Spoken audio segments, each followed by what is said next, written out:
자, 지금 그 스탠포드에서 굉장히 유명한 강좌죠. 블리츠 스케일링이라는 과목명이 있어요. 이 강의를 하는 사람은 리드 호프만이라는 사람. 리드 호프만은 링크드인을 만들어서 마이크로소프트에다가 팔았죠. 어저께 얼마에 팔았다고 그랬죠? 유니콘 역사상 최고의 금액으로 팔렸어요.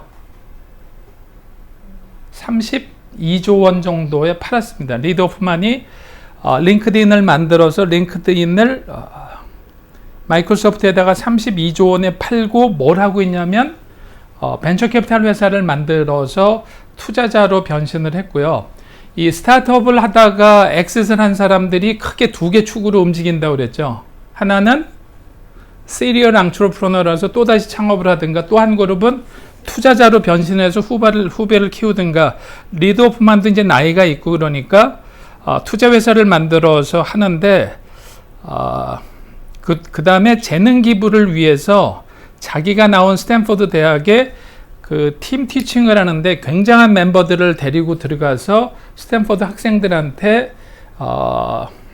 앙트로프로너십에서 이 블리츠 스케일링이라는 과목을 가르쳐요.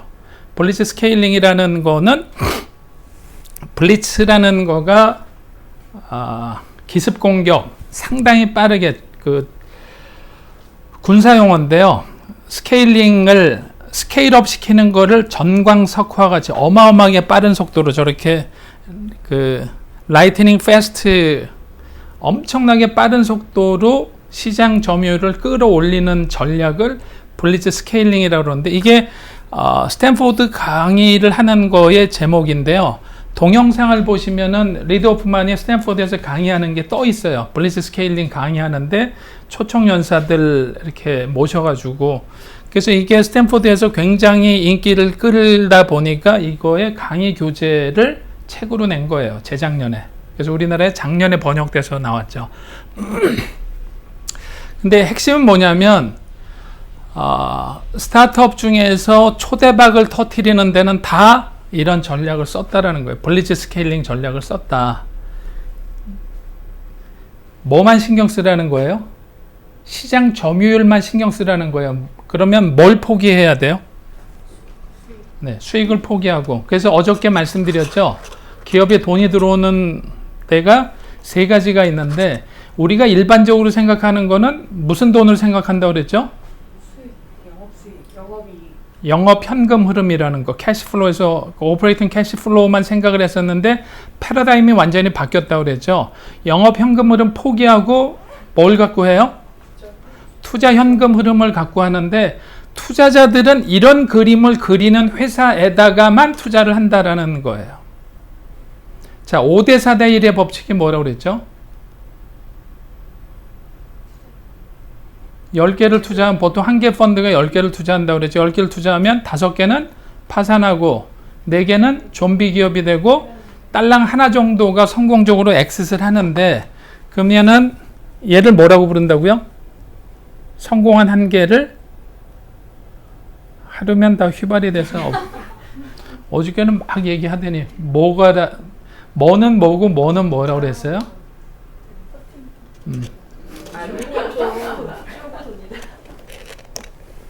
그러니까 쇼고 돈인데 뭐가 쇼고 뭐가 돈이? 자, 드래곤이라고 그런다죠.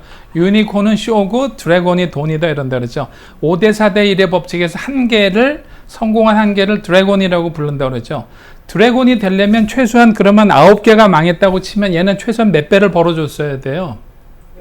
10배가 최소한이고, 10배를 벌면 원금밖에 안 되잖아요. 9개는 망했으니까.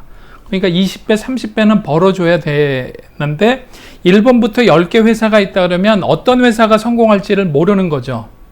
그러니까 10개를 다 성공한다고 치고 투자를 하지만 실제로는 신과의 게임에서 10번 중에 한 번 정도 이기는 것 같다 이런 거죠. 한 번을 이겼는데 그러려면 얘가 20, 30배는 벌어야 되는데 어떤 놈이 성공할지 모르니까 1번부터 10번까지 투자 회사는 다 어떤 포텐셜을 갖고 있어야 되냐면 30배 정도는 벌어준다는 포텐셜이 있는 것만 투자 대상이 된다는 건데, 우리는 스타트업 하는 사람들이 우리는 성공 가능성이 높아. 그래서 벤처 캐피탈이 왜 벤처 캐피탈이라고 그런다고요? 돈은 돈인데 위험한 돈이에요. 처음부터 로또를 사도록 만들어진 돈이에요. 사람들이 로또를 사는 이유는 당첨 확률이 높아서가 아니라 만약에 대박이 나면 당첨이 되면 초대박으로 어마어마한 돈이 들어오기 때문에 확률을 무시하고 투자를 하는 것이지, 그걸 확률 계산하면은 제정신인 사람들은 투자 못하죠. 그래서 스타트업에 투자할 때 전문가들은 10개 중에 하나 터진다라는 거를 통계적으로 알죠. 그러니까 이렇게 해서 급성장하고 있는 거를 잡아야지만 이 중에서 터지면은 자기네들이 제대로 된 드래곤을 잡을 수 있다. 그래서 성장 커브가 완만하게 올라가는 건 전혀 관심이 없어요. 그래서 링크드인도 그랬고, 대박을 터뜨린 데는 전부 다 블리츠 스케일링 전략을 썼다. 뭘 포기하라고요?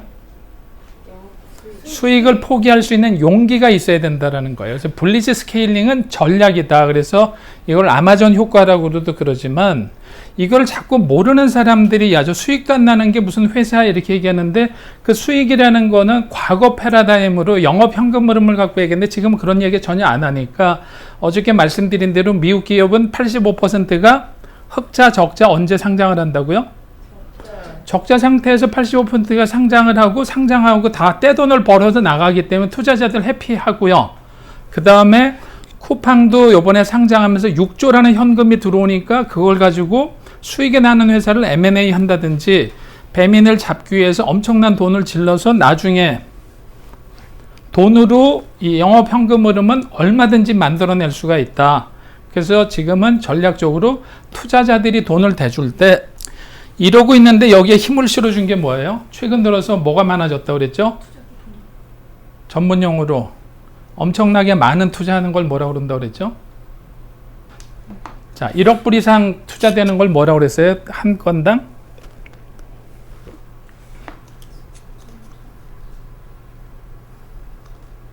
메가 라운드라고 그러는데 그랬죠? 메가 딜, 메가 라운드라고 하는 거가, 그러면 투자 개수는 줄고 메가라운드가 늘어나는 거니까 이런 기업에다가 돈을 질러야지 메가라운드가 의미가 있는 거지. 그냥 영업이익을 찬찬히 내면서 가는 데는 투자를 해줄 것도 없잖아요. 그래서 블리츠 스케일링 책을 요약하면 이거예요. 그냥 무조건 속도다예요. 자, 더 중요한 게 뭐냐면 지금이 불확실성이 큽니까 적습니까? 엄청나게 크죠. 불확실한데 일로 가면 올바른 길인지 바른 길인지 잘못된 길인지 몰라요. 이럴 때 안개가 거칠 때까지 기다렸다가 가면 시작도 못한 거죠. 그런데 눈에 보이는 게 있을 때는 효율성이 중요하지만 보이는 게 없을 때는 속도가 중요하다는 거. 어차피 벤처기 때문에 그냥 미친 듯이 뛰는 거예요. 남들이 주저할 때. 그랬는데 안개가 거쳤는데 잘 갔으면은 압도적으로 1등이 되는 거고, 망가지면 뭐 또다시 하면 되는 건데, 안개 거칠 때까지 기다렸다가 지금부터 가야지 해가지고는 승산이 없다라는 거예요. 그래서 불확실성이 높을 때는 뭐가 중요하다고요? 속도전이다 이런 거고, 확실한 이런 시장에 불확실성이 제거가 된다면은 효율성이 중요하다라는 거예요. 어떻게 가는 게 중요하다라는 게. 그래서 블리츠 스케일링은 불확실성이 큰 시장에서는 무조건 속도전이다. 그런데 이 속도전을 하기 위해서는 뭐가 필요해요? 돈. 내가 걱정할 필요 없죠. 그러니까 뭐가 중요하냐면 투자자들한테 픽업이 될 수 있을 만한 비즈니스 모델과 맨파워가 이렇게 있노라고 보여주는 게 중요하다라는 거고, 내가 벌었어야지 전혀 투자자들이 관심이 없다라는 거예요. 그래서 블리츠 스케일링 전략은 좋은 비즈니스 모델과 그냥 뛰어내리는 거예요. 저기서 땅바닥에 떨어지기 전에 그냥 테이크업해서 올라간다라고 보는. 그래서 모든 걸 걸고 뛰어내리는데 망해봐야 누구가 망해요? 네, FI가 망하는 거죠.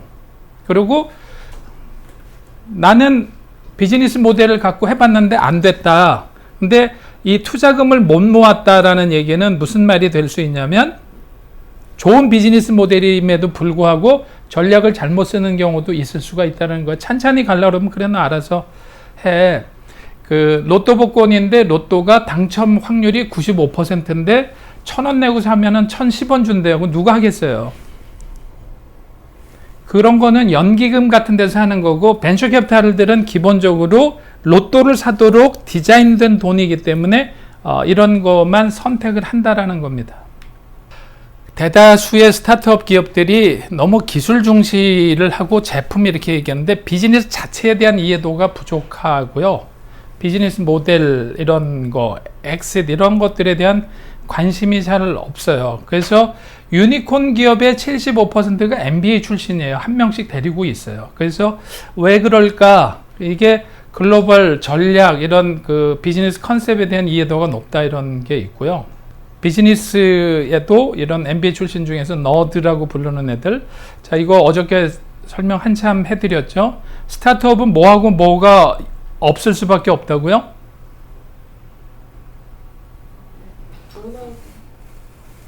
뭐예요 이거? 영업현금 흐름하고 재무현금 흐름이 없다 이렇게 말씀드렸죠. 근데 전통적인 기업은요. 두 개를 갖고 운영을 하는 거예요. 두 개를 가지고. 그런데 스타트업은 투자 현금 흐름만 가지고 움직이는 거다라는 걸 알아야 되는데 너무 자꾸 이 영업 현금 흐름에 집착하다 보면 투자자들이 전혀 관심이 없게 된다라는 그 실리콘밸리에서 벤처 캐피탈들이 자, 실리콘밸리는 스타트업하고 벤처 캐피탈을 하고 어떤 게 먼저 생겼을까요? 자, 스타트업 게임의 법칙 할 때 세 개가 중요하다고 그랬죠. 뭐예요? 제일 첫 번째, 좋은 스타트업 컴퍼니가 있어야 된다고 그랬죠. 좋은 스타트업 컴퍼니는 뭘 갖고 있어야 된다고? 두 가지? 스케일업을한 비즈니스 모델하고 좋은 앙트르프러너가 있어야 되고 또 얘네들은 뭐가 없어요? 돈이 없어서 인베스터를 반드시 만나가지고 하는데 이게 최종 뭐가 있어야 돼요? 뭐가 있어야 돼요? 스타트업과 인베스터와 가장 중요한 거 엑싯이 있어야 된다 그랬잖아요. 엑싯이 있어야지 완결이 된다 그랬잖아요. 그러면 실리콘밸리가 언제 만들어졌다고 얘기를 하냐면 1950년대 초반에 휴렛 패카드가 스타트업의 원조로 봅니다. 스탠포드 출신의 휴렛이라는 사람하고 패카드가 거기서 회사를 만들고 교수가 엔젤 투자를 해줬어요. 그래서 그런 회사가 탄생을 하니까 걔네들은 비슷한 이유로 자금을 조달할 수가 없어서 그런 데다가 돈을 대주는 뭐가 생겼어요? 벤처 캐피탈이 생겨난 거고요. 그런 데가 벤처 캐피탈들이 투자를 했는데 뭐가 있어야 된다고요? 엑싯 하려면 뭐가 있어야 돼요? 기본적으로 엑싯의 두 가지 중에서 가장 네, IPO 할 수 있으려면 뭐가 있어야 돼요? IPO 하려면 주식시장이라는 게 있어야 되는 주식시장이라는 게. 그래서 미국에서는 어디다가 해요? 나스닥이 언제 생겼어요? 1971년도에 생겼어요. 그래서 순서상으로 이렇게 되는 거예요. 원래 미국에서 벤처 캐피탈의 원조는 ARDC라는 회사가 1946년도에 정부 기반으로 만들어졌는데 실제로는 돈이 있어도 이런 좋은 스타트업들이 있어야 되니까 좋은 스타트업들이 스탠포드 출신들이 나오면서 걔네들이 투자금이 없으면 운영하기가 힘들겠다 해서 처음에 스탠포드 교수들이 몇 번 돈을 대줬지만 그 벤처 캐피탈 같은 거를 커다란 규모로 할 때 대분류를 뭐라고 그랬죠? 국민연금 같은 데서 세 개가 포트폴리오를 짠다고 그랬죠. 뭐요? 채권과 주식과 또 하나 뭐예요? AI라고 하죠. AI, 대체 투자라고 부르는 거. 자, 그러니까 미국 같은 데서도 미국도 마찬가지일 거 아니에요. 떼돈을 벌고 싶은 사람들이 AI라는 걸 만들어서 좋은 스타트업이 생겼는데 쟤네들한테 투자를 한번 해줘 보자. 근데 이 돈은 날아가도 상관이 있어요? 없어요? 기본적으로 벤처 캐피탈은 날아가도 상관이 없는 돈이니까 어차피 안정적인 이런 건데 수익성을 위해서 한번 질러보자 했는데 무호가 없었어요. 그 당시에도 미국은 휴렛 패카드가 언제 만들어졌다고요? 1953년도 이럴 때 만들어졌어요. 근데 투자를 했는데 얘네들도 뭐가 없었던 거예요? 회수 시장이 없었던 거예요. 그래서 급하게 만들어진 거죠. 나스닥이라는 거가. 그래서 비로소 완성이 된 거예요. 세계가.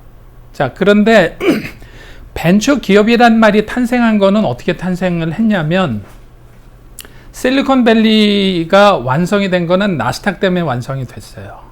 나스닥이라는 게 만들어지니까 또 선순환이 되면서 스탠퍼드 출신이나 버클리 출신들이 그 동네에서 창업을 많이 하면서 좋은 기업이 많이 나오기 시작했고, 그러다 보니까 스탠퍼드 대학 담 옆으로 샌드힐 로드라는 데 가면 벤처 캐피탈들이 세계적인 애들이 쫙 이렇게 사무실이 연결되어 있는데 걔네들이 벤처 캐피탈들이 모였고 나스닥도 만들어지니까 거기가 계속 선순환이 되는데, 일본에서 미국을 연구하면서 보니까 미국이 저렇게 경제가 급성장하게 된 배경에는 벤처 캐피탈이 있는 것 같다.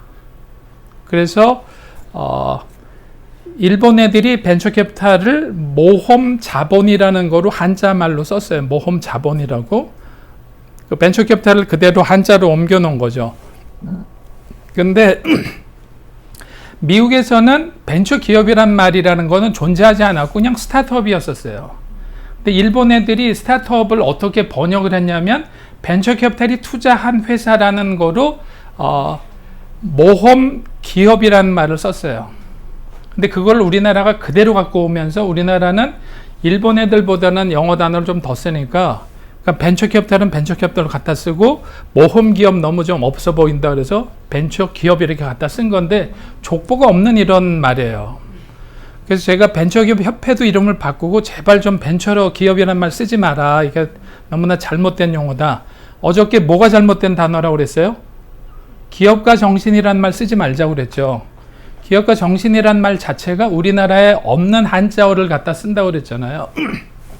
이게 별로 와닿지를 않는다라는 거죠. 그래서 그러다 보니까 미국에서 벤처 캐피탈이 생겨났는데 벤처 캐피탈이 생긴 거가 아니라 완성은 뭐 때문에 미국이 이렇게 급성장했다고 본다고 그랬죠? 나스닥이 만들어지는 거. 이런 원래 주식시장이 아니라 스타트업을 위한 별도의 시장이 만들어진 거가 저거가 있으면 되는 거구나. 그래서 나스닥을 카피한 거가 일본의 뭐예요? 자스닥. 이거를 미국 애들이 나스닥을 만들고 일본 애들이 자스닥을 만드니까 우리나라가 2년 뒤에 자스닥을 카피해서 코스닥을 만든 거예요. 자, 말레이시아에 가면은 뭐가 있을 것 같아요? 메스닥. 인도네시아에 가면은 이스닥. 유럽에도 이스닥. 전 세계가 다 있어요. 이런 스닥 브라더스가 다. 그래서 우리나라도 재밌는 게 뭐냐면 우리나라는 벤처 기업들이 우리나라도 키스트의 사업을 투자해 주기 위해서 만들어 놓은 거가 1973년도에 KTEC이라는 회사가 만들어졌어요. 그리고 1981년도인가에 KTB법이라는 게 만들어지면서, 근데 본격적으로 공식적인 창투사는 1986년도에 만들어졌어요. 자, 1986년도에 만들면서 어떻게 했냐면 창투사를 만들면서 그 창투사의 모법이 어디 들어가 있다고 그랬어요. 창업 투자 회사의 모법은 중소기업 창업지원법으로 들어가 있다고 그랬죠. 그래서 실리콘밸리에서 만들어질 때는 스타트업의 벤처 개념으로 투자해서 로또를 사는 건데 우리나라에 들어와서는 변질이 돼서 이게 중소기업을 창업을 하는데 지원해주는 제도로 갖다가 집어넣다 보니까 엉망진창이 됐어요.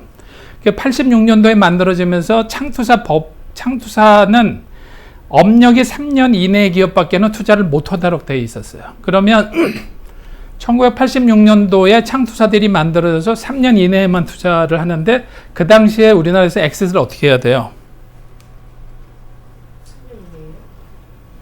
자, 엑싯할 수 있는 방법은 주식시장에 나가서 해야 되는데 그때 주식시장에 상장하는 게 평균 20몇 년 걸렸어요. 그러면 창투사가 3년 이내의 기업에다만 투자하고 이게 어떻게 엑싯을 해요? 그래서 초창기에 만든 회사가 다 망한 거죠. 이게 무식한 애들끼리 해서 다 망하고 그 다음에 난리 쳐서 한 거가 5년으로 늘린 거예요. 투자를 업력 5년에다가도 할 할 수 있게끔 해달라고 난리 치고 지금 난리 쳐서 7년까지 늘려놨지. 그걸 왜 사정을 해야 되는지도 모르겠고.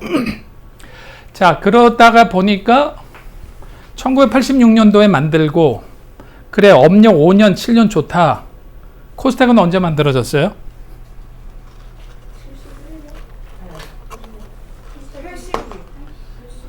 1996년 7월 1일자에 만들어졌어요.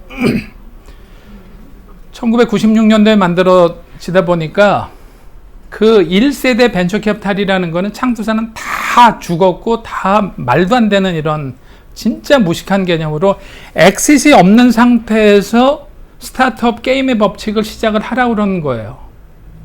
다 망했죠, 다. 그리고 2차로 대기업들한테 창투사를 만들 수 있도록 법으로 풀어놓은 거가 1997년도예요. 코스닥이 만들어지는 시점에. 그래서 코스닥하고 더불어서 1차 닷컴 버블 때 1999년도 하반기부터 2000년도 초반때까지 다 초대박이 난 거였었죠. 그게 1차 닷컴 버블을 거치면서 코스닥이라는 게 자리를 잡고, 그래서 이게 얼마나 엑스 시장에 대한 이런 개념이 중요한 거지, 과거에는 그런 개념도 잘 없었어요. 그래서 지금 스타트업 게임의 법칙은 어떻게 한다고요? 투자 현금 흐름이라는 거, 우리가 전통적인 기업 기준으로 제발 보지 말라라는 거예요. 그리고 어저께 그랬죠. 실리콘밸리에 있는 사람들이 가장 한국 사람들 보고 이상하다 그러는 거는, 밸류에이션을 왜 니네들이 자꾸 비싸다 싸다 니네들 떠드냐, 비전문가가 내 돈 갖고 내가 투자하는데. 그러니까 손정인만큼 아는 것도 아니고 날라가도 내 돈 날라가는데, 한국 사람들만 유독 비전문가들이 버블이다라는 얘기를 꽤 많이 한다 그래서 굉장히 어색하다고 그래요. 그래서 게임의 법칙이 완전히 바뀌었다. 패러다임이 이쪽 시장은 전통적인 기업하고는 다르다. 그래서 계속 말씀드렸지만 주식시장이 만들어진 거는 그 대박 터지는 것들에 대한 아주 극히 일부분의 성공 케이스에 대한 거고, 나머지 99.9%는 어디로 가야 돼요? M&A 시장으로 가야 되는데, 우리나라는 정치인들이나 언론이나 스타트업 하는 본인들 자신들도 엑싯에 대한 개념이 전혀 없다고 그랬죠. 그래서 엑싯이 완성이 돼야 된다라는 건데, 이렇게 유니콘이 된 기업들도 생각보다는 엑싯하는 거가 쉽지 않은 경우가 많이 있습니다. 그래서 지금 이 아마존과 같이 이렇게 무식하게 도저히 믿을 수 없게끔 성장하는 이런 것들. 근데 아까 얘기했던 블리츠 스케일링은 스타트업만 하는 게 아니라 대기업들도 다 그렇게 한다고 그랬죠. 요새는 배터리 회사나 반도체 회사들 다 이런 대기업들도 블리츠 스케일링 전략을 한다. 2위 기업하고 격차를 줄이기 위해서 아주 많이 하는 게, 투자도 많이 하지만 뭐래요? M&A를 적극적으로 해서 격차를 벌이는데, 이번에 이재용이가 미국 가서 뭐 한다고 그래요? 반도체 회사 사러 간다고 그러죠. 그러고 사러 가려고 했는데 2위, 3위 기업이 그냥 자기네들끼리 머지하는 바람에 좀 뻘쭘해지고 1등은 1등대로 도망가 버리고 굉장히 어려운데요. 내부에서 투자도 많이 해야 되고 계속해서 외부에 있는 것들을 M&A를 많이 해야 되는 이런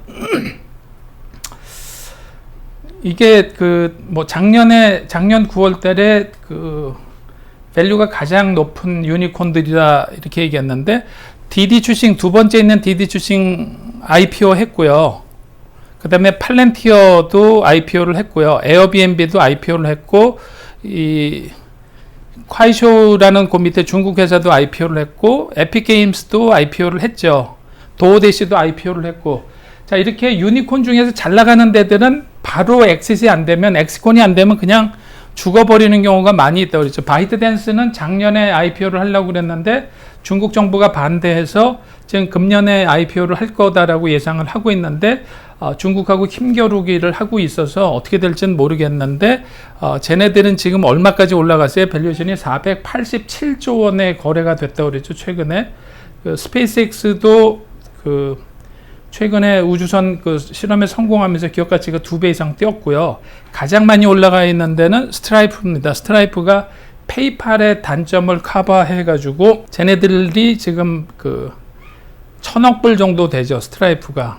그래서 가장 각광받을 거다라고 하는 이런 것들. 그래서 얘네들도 데이터를 만들어서 1년만 지나고 나면 여기서 엑스트한 데들도 많아지고 기업 가치가 천문학적으로 올라가는 데들도 있다. 그래서 최근 들어서는 유니콘 엑싯도 상당히 활발하다. 그래서 지금까지 유니콘이 엑스된 거 중에서 가장 비싸게 나간 거가 알리바바, 페이스북, 우버 이런 순서대로 굉장히 높은 금액으로 IPO를 했다라는. 자, 이거는 IPO 카운트 숫자고요. 위에 점으로 되어 있는 거는 막대 그래프는 포스트머니 레스트 프라이빗 밸류에이션은 밸류에이션이었다가 IPO가 되면서 기업 가치가 어떻게 되는지 변동이 된 거예요. 오른쪽에 진한 막대 그래프가 높으면 높을수록 돈을 벌었다는 얘기죠. 어떻게 됐어요? 다 최근 들어 돈을 벌죠. 그래서 저런 얘기하지 말라라는 거예요. 일단 IPO에 성공을 한 기업이기 때문에 결과론적으로 얘네들은 생존자 편향이 될 수도 있지만 성공한 애들은 다 돈을 굉장히 우려를 많이 했지만 쿠팡도 너무 비싸게 들어갔다라고 얘기했지만 10조의 밸류에이션 말도 안 된다. 우리나라에 들어오면 1조도 안 될 거다. 근데 걔네들 80조에 상장을 하고 그래서 이제 이런 식으로 버블이다 이런 얘기 하지 말라라는 거예요. 그냥 우리가 알아서 할 테니까 니네들은 그냥 조용히 있어라 이런 건데 데이터상으로 상당히 높게 돈을 많이 벌고 엑싯을 한다 이런 거고요. 그 헬스케어 쪽이 유니콘도 최근에 많이 생겨나고 엑싯도 상당히 활발한데 저 원 하나하나가 엑싯이 된 거예요. 헬스케어 유니콘들이 엑싯이 굉장히 많이 됐죠. 최근에 엑싯이 되는 거가 IPO하고 M&A하고 스펙. 자, 스펙은 어저께도 잠깐 나왔었지만 이거는 마지막 날 좀 설명을 드린다고 그랬어요. 스펙이라는 거에 대해서. 스펙은 IPO하고 M&A하고 중간으로 짬뽕 해놓은 거 같은 거예요. 그래서 어떤 게 가장 많아요? 최근 들어서는 스펙이 많았죠. 2021년도 뒤로 가니까 스펙이 많았는데 미국에서 스펙이 많아지면서 저기에 부작용이 많이 생겨서 뭐라고 그랬어요? 미국에서 2021년도 4월부터는 스펙에 대해서 거의 금지령 같은 게 내렸어요. 이게 문제가 좀 많아서. 그래서 엑싯이 골고루 잘 일어난다 이런 거고요. IPO하고 M&A를 통해서 엑싯이 되는 것들, 이것도 펀딩 되는 금액들이 늘어나고 있다라는 거고, 애뉴얼 엑싯 밸류에이션이 엑싯 토탈 밸류에이션이 다 높죠.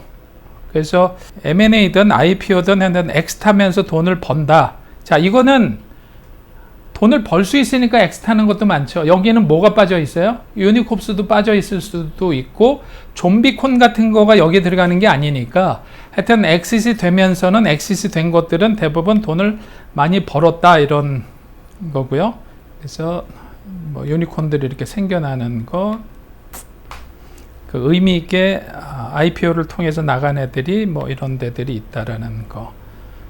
그래서 뭐 비싸게 IPO를 한 애들, M&A로 성공적으로 유니콘이 엑스된 것들, 그래서 작년에 있었던 뭐 인포나 뭐 이런 데들, 얘네들도 굉장히 성공적으로 유니콘이 M&A를 통해서 엑싯이 된다라는 이런 거고요. 그 다음에 교육용 그 유니콘들이 꽤 많이 있다. 그래서 밸류에이션도 굉장히 높게 평가를 받고 있다라는 거고요. 우리나라가 좀 이런 거에 대해서 젠더 이슈도 좀 관심을 가져주면 좋은데, 하여튼 female founded 유니콘들 뭐 이런 것도 좀 늘어나고 있는 여성 유니콘들. 그러니까 유니콘들이 그 기업 사이즈를 키우기 위해서 M&A들도 많이 하는데 초기에 유니콘이 더 지금 야놀자도 M&A를 굉장히 많이 했죠. 배달의 민족도 많이 했는데 얘네들이 M&A 하는 그 기간이 짧아지기 시작했다. 한 2, 3년이면 다 M&A를 본격적으로 해서 덩치를 키워나간다라는 거고요. 헤드쿼터가 어디 있느냐? 미국 회사가 굉장히 많다라는 거고요. 그 다음에 M&A 소스가 어디냐? 뭐 인도나 중국이나 이런 데들은 뭐 안에서 하는지 바깥에서 하는지 이런 것들 보여주는 거고요. 유니콘들이 스타트업에 투자하는 것들은 별로 많이 안 한다라는 거죠. 그리고 M&A를 하면 하지 이렇게 그냥 스타트업에 인베스트 하는 걸 잘 안 한다라는 거고요. 그 자기네 등치 키우는 거, 뭐 자회사를 거느리는 거는 관심이 없다라는 거고요. 유니콘 중에서 그 그 포트폴리오를 많이 들고 있는 데들 뭐 슬랙이나 코인베이스 뭐 이런 데들이 많이 하고 있다라는 거고요. 밸류에이션으로 가장 높게 2020년도에 나간 거가 지금 왓츠앱을 빼놓고는 IPO를 통해서 나간 거가 밸류에이션이 높게 돼 있어요. 그래서 제가 계속 그거를 보여드렸지만 맨 마지막에 꼭지점에 IPO가 있고 M&A는 중간에 나가는 것들이 많기 때문에 물론 여기에서 이런 걸 계산하면 달라집니다. 우버가 IPO를 저렇게 한 다음에 우버가 나중에 엑시스 된다 그러면 훨씬 저거보다 높은 금액이 팔릴 수 있겠죠. 근데 여기서 얘기하는 건 뭐냐면 M&A는 언제 일어나요? IPO 전에, 그 전에 일어나기 때문에 일반적으로 M&A 밸류에이션이 IPO 밸류에이션보다 낮을 수밖에 없어요. 이게 맨 끝에 꼭지점에서 일어나는 게 IPO이기 때문에. 근데 이게 얘네들이 낮다고 그래서 앙트르프로너가 갖고 가는 금액이 작다라는 건 아니에요. 아까 왓츠앱 같은 데는 그 리드 오프만이 30조 넘게 팔았지만 32조에 팔아가지고 거의 10조 정도를 건졌어요. 지분을 많이 들고 있었기 때문에. 이게 유니콘이 늘어나는 거 이렇게 쫙 늘어나는데 에 비례해서 지금 그 커런트 유니콘이라고 그랬죠. 그냥 그 유니콘 그러면은 좀 헷갈리니까 어떻게 이제 구별을 하냐면 액티브 유니콘이라고 얘기를 해요. 액티브 유니콘은 잘 가고 있는 거예요. 유니콘에서 그 다음에 유니콘은 유니콘인데 옐로우 모바일이나 뭐 이런 식으로 된 거, 좀비콘 같은 거, 유니콥스 있고 엑시콘이 있는데 그 지금 그 커런트 유니콘이라고 부르는 거를 뭐라고 부른다고요? 저거를 두 개로 나눠서 좀비콘하고 액티브 유니콘인데 좀비콘이 된 거는 보통 얘기할 때 뺍니다. 근데 저걸 합쳐서 이렇게 되어 있는데 뭐로 나가는 게 많아요? 유니콘들이 IPO하고 M&A하고 IPO가 조금 더 많죠. 시장이 좋으면은 IPO를 많이 할 수밖에 없고 지금 그래서 계속 비례해서 그런데 지금 갈 길이 멀죠. 지금 스틸 유니콘인 애들은 우리 안 대표님 반환점에 선 애들이 저렇게 많다는 거야. 아직도 반환점에 선 유니콘 저렇게 굉장히 많다라는 거고 쟤네들 다 뭐 해야 돼요? 쟤네는 엑시콘이 돼야 되는 거 위쪽으로 가서 붙어줘야 되는데 하여튼 갈 길이 먼 애들이 저렇게 많다. 그 연도별로 유니콘이 창업됐던 연도를 보여주는 거예요. 저 때부터 해서 그리고 그 유니콘 인더스트리가 이커머스나 AI나 핀테크나 사스나 뭐 공유경제, 헬스텍, 빅텍, 에드텍 그런데 최근 들어서 뭐가 많이 만들어진다고 그랬어요? 용어들이 많이 만들어진다고 그랬죠. 계속 새로운 용어들을 만들어내면서 뭐 베레벨 텍이 다 있어요. 그래서 이거는 유니콘을 다 분석해 보면 뭐가 가장 많은 거로 되어 있어요? 핀텍이 가장 많은 거로 되어 있고 이커머스 쪽 이제 미국에서는 개수로 보면은 사스가 가장 많고요. 소프트웨어, 기업용 소프트웨어 하는 쪽 AI. 근데 기업 가치로는 뭐가 가장 높으냐면 핀텍 쪽이 가장 높은 거로 되어 있고요. 중국은 이커머스가 숫자가 가장 많은데 기업 가치는 핀텍 이런 게 저게 들어가서 그래요. 엔트그룹 같은데 그 엔트파이낸셜 같은 엔트그룹이 들어가 있어서 그런 데들이 기업 가치가 높게 나타나는 거가 있고요. 인도 아까 말씀드린 대로 엄청나게 핫합니다. 인도가 지금 유니콘이 뭐 80개에서 100개 사이가 된다 그러잖아요. 굉장히 많이 늘어나고 있어요. 다양한 분야에서. 돈도 많이 몰리고 시장도 크고 그러니까 후른 리포트는 이런 것까지도 해요. 유니콘이 없는 나라 중에서 GDP가 가장 높은 나라. 그러니까 얘네들은 거의 이제 혁신이 없는 나라라고 보면 되죠. 이태리가 세계 랭킹 8인데 없다. 러시아, 멕시코, 네덜란드, 사우디아라비아, 터키, 폴란드, 타일랜드, 일본도 딸랑 하나밖에 없어요. 그래서 유니콘이 없으면 혁신이 멈춰 있다 라고 보는 건 사실 잘못된 얘기입니다. 무슨 얘기냐면 기업 가치가 1조가 될 때까지 비상장으로 남아있는 게 좋은 거냐 1000억일 때 상장해가지고 키우는 게 좋은 거냐 그건 모르는 거예요. 그래서 자꾸 유니콘의 개수가 무지하게 중요하다. 자, 헥토콘까지 갔는데 뭐 아무런 액세스를 못한데 무슨 의미가 없어요. 얘네들은 유니콘까지 가기 전에 충분히 수익성도 있어서 비즈니스 모델이 검증됐기 때문에 IPO를 했다. 훨씬 좋은 거죠. 그런 게.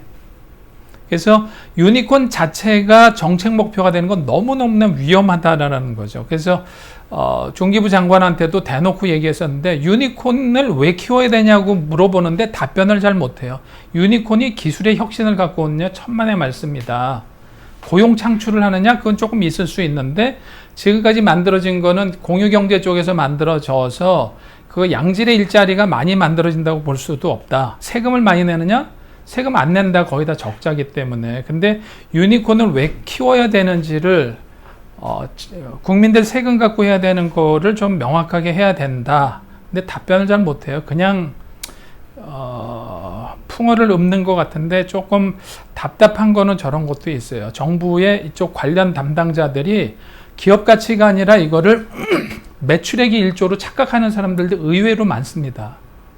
그러니까 유니콘이 어떤 인더스트리를 많이 파괴를 하고 파괴적 혁신을 갖고 왔는지 뭐 느끼실 거예요.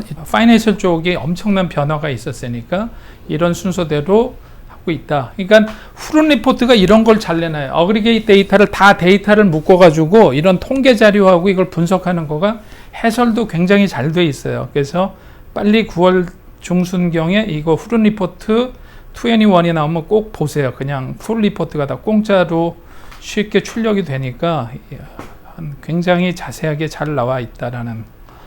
그래서 이렇게 정보를 제공하는 회사들이 뭐 글로벌 데이터라는 데서도 AI 유니콘들 이런 것들이 이런 회사들이 뜰 것 같다 이런 거고 AI 유니콘 중에서 20개 중에 15개가 중국에 있다 뭐.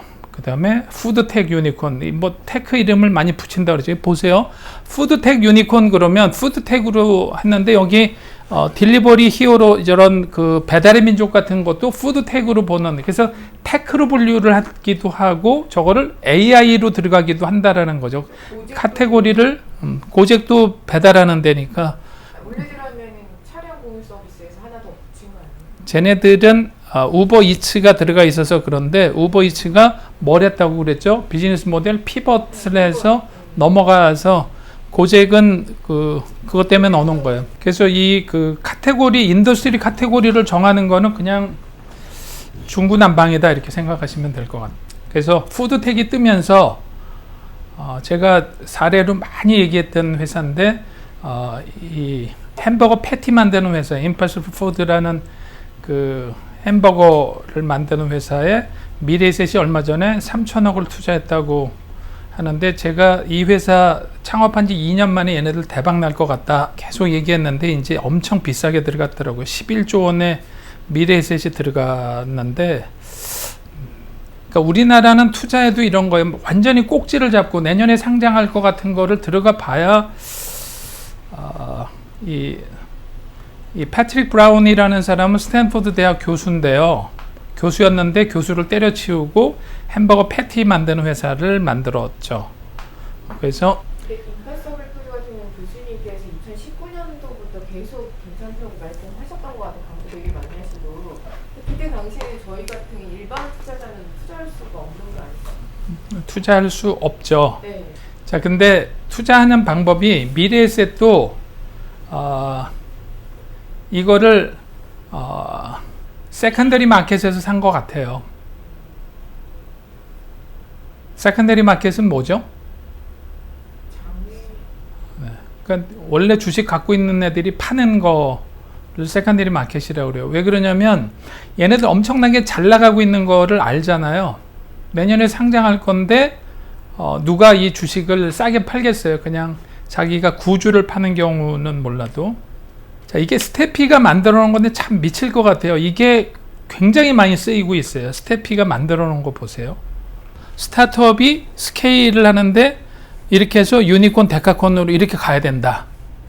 저거를 자꾸 도식화 시키는 거면서 왜곡시키는 것도 꽤 많은 것 같아요. 그래도 제가 만든 엑시콘이 여러 군데서 쓰이는 건 좋은데 제가 너무 이렇게 중구난방으로 휘둘리는 것 같아서 좀. 그래서 가장 좋은 거는 뭐예요? 스타트업을 만들어서 어저께 말씀드린 스타트업을 해서 한 번도 투자를 안 받고 몇 퍼센트가 액세스를 한다고 그랬죠? 27% 정도는 그냥 액세스를 한다고 그랬죠.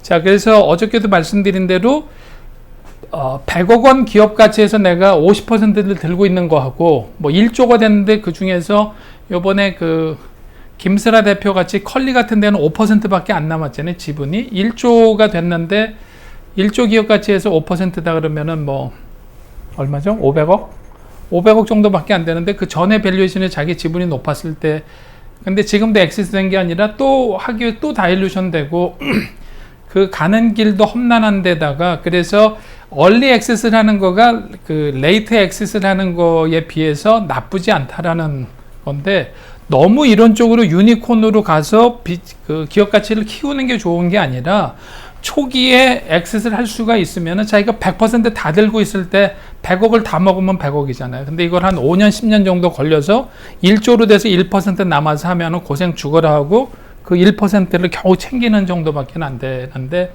지금 쿠팡은 김범석 대표가 갖고 있는 주식은 상장이 안 됐다고 그랬죠. 11년 동안 해서 지금 했는데 자기는 엑시스이 안 돼요. 그러니까는 그렇게 가는 게 과연 좋을까? 근데 기업 가치는 계속 떨어지고 있고, 뭐 우리나라 뭐 유니콘들이 이렇게 하는데 참 중기부가 그러니까 뭐 이런 거 CJ 게임스 이런 거 넣고 유니콘 만들었다 이런다고. 그래서 제가 그랬어요. 그럼 삼성 계열사 중에 1조 넘는 데들 많은데 다 때려놓지 그러냐? 자 이게 너무 좀 눈 가리고 아웅식으로 중기부 공식 발표 자료예요, 저게.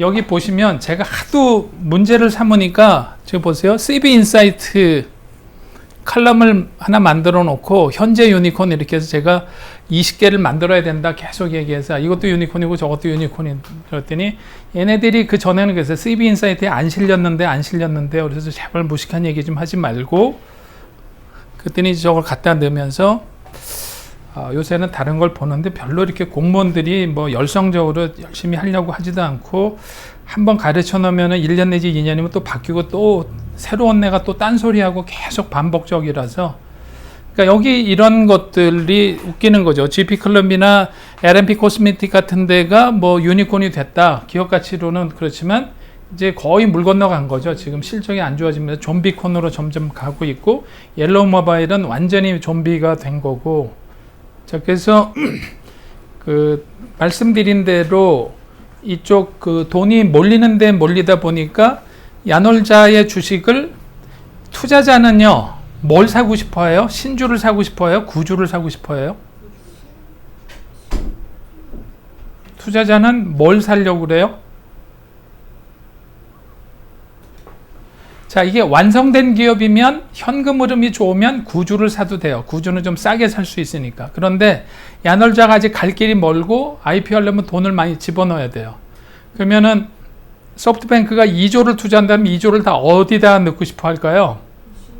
신주에다가 넣는 게 좋죠. 2주를 신주에 넣으면 다 회사 안으로 들어가는 돈인데 9주를 1조를 샀다라는 거는 1조 원이라는 돈은 바깥에다가 빼준 거죠.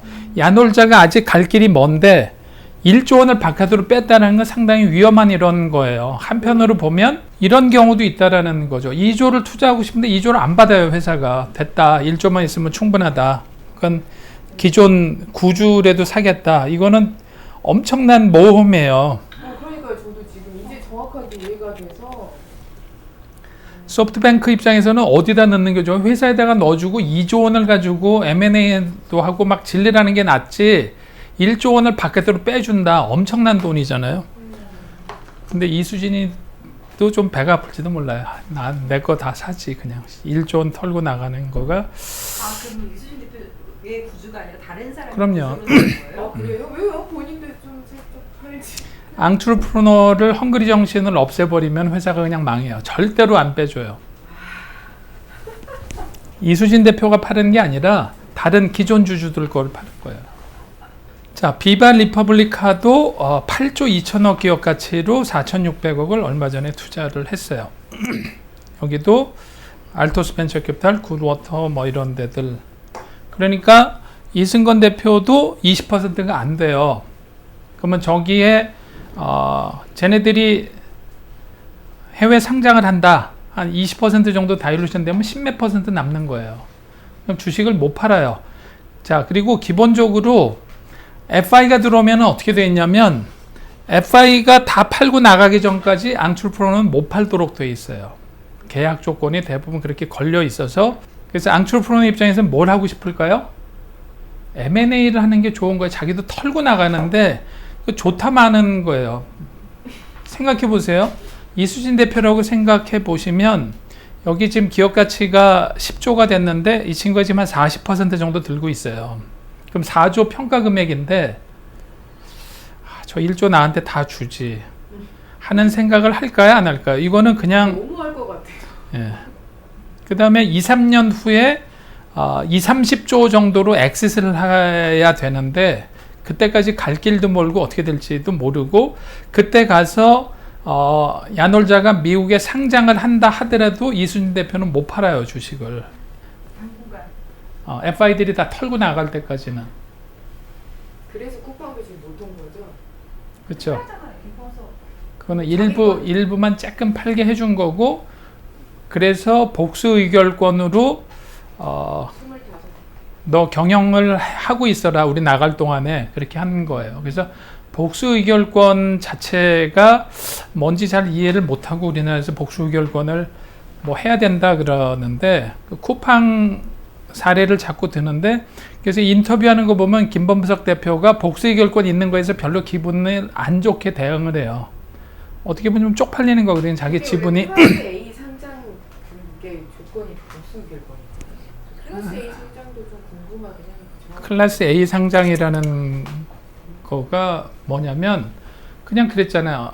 어저께 얘기한 시리즈 A, B, C 이렇게 나가면은 그런 거를 얘기하는 거예요. 시리즈 A 주식, 시리즈 B 주식 그거가 그 클래스로 나눠서 클래스 A가 됐다. 언제 얘네들 우선주가 있고 보통주가 있는데 우선주도 종류가 RCPS가 있고 RPS가 있고 CPS가 있고 복수의결권이 10배짜리가 있고 20배짜리가 있고 이렇게 종류가 다르면 그거를 다 별도 상장을 시키거나 그 중에서 일부만 상장시켜 놓고 클래스가 다른 거는 상장을 안 시켜요.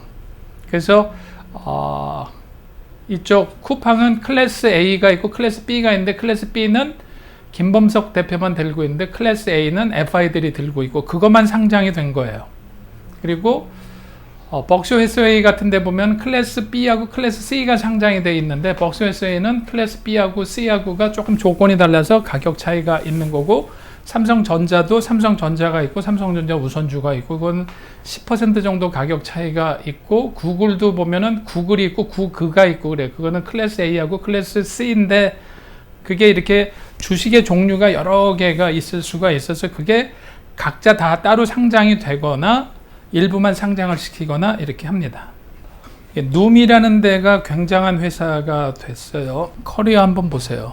홍대 전작과 다니다가 때려치우고 미국 가서 뮤지컬 한다 그러다가 대충 말아먹은 다음에 실리콘밸리 가서 창업을 해서 이런 그 여기 식단 같은 거나 운동하는 어플 만드는 게 누미예요. 적어가지고 대박을 터뜨렸죠. 4조 1,300억 원 밸류에이션이 됐어요. 자, 이런 경우는 미국 가서 우리나라 사람이 창업을 했는데 우리는 기분이 좋다고 그래요. 근데 이런 거는 우리나라 경제에는 도움은 안 된다라고 말씀드렸죠. 완전 미국 회사니까 한국 사람이 창업을 했다라는 이런 건데 굳이 뭐 영광스럽다, 유니콘이다 이런 얘기 할 건 아니다라는 거죠. 이게 GDP 개념으로 국가에 도움이 되는 거니까 대한민국 땅에서 벌어진 거가 의미가 있는 거지. 다 미국 애들 뽑아갖고 미국에다가 세금 내고 하는데 기분만 좋으라고 하는 거죠. 그냥 누미라는 데가 있다. 컬리는 최근에 투자를 좀 더 받았어요. 시리즈 F.